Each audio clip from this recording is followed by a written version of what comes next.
How I Became a Board Game Designer, Part 11, Barnardo's Day. When I was at school, every year we had one day and it was the end of the second week of September. And it was called Barnardo's Day because from lunchtime onwards, the whole school would transform into this big fair where parents and friends would come and they'd tour around the school and they'd buy stuff, and we'd raise money for Barnardo's, and we raised a lot of money for Barnardo's, and it was this huge tradition in the school. And one of the best things about it was that you as a class would create this sort of theme for your classroom. And your costumes and everything you were selling and all the way you were making money would tie into a theme. So when I was in my first year at secondary school, it was fruit and veg. A lot of people went as fruit and veg. I decided, one of the hottest Septembers it was, to go as a squirrel. I was wearing some sort of fur thing, like I was just sweltering. Oh, maybe it was fruit and nut rather than fruit. It must have been fruit and nut.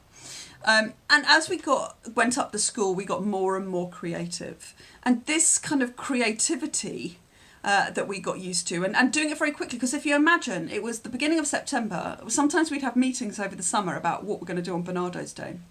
In fact, in my last year at school, we kind of decided very early on that we were going to do Brief Encounter, which is this old film about where people meet at a railway station. And we did this sort of modern and ancient railway station theme. Not ancient, modern and vintage railway station theme.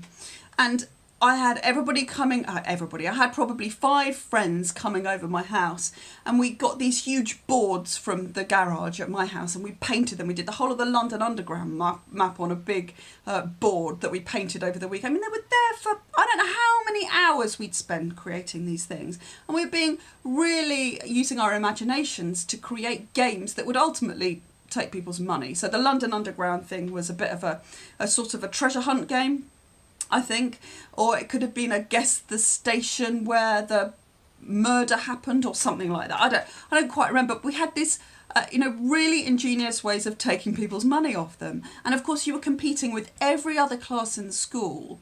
And because of that, the class that made the most money, that's some accolade. So you were trying to better what you'd done in previous years. You were trying to show the younger years that you had the best ideas. You were trying to get the most money off people. You're trying to impress the teachers and the parents. So it got more and more elaborate each year. We'd put on shows, we'd charge people. We did a French cafe one year, and we were all dressed up as waitresses, and we had bicycles with onions hanging off them. It's fairly stereotypical. And we had one of my friends played an accordion, and we charged people to come in and give them cups of tea. And we did other things as well. So it was this huge sort of imaginative, creative exercise to get all these different elements working together to ultimately take money off people.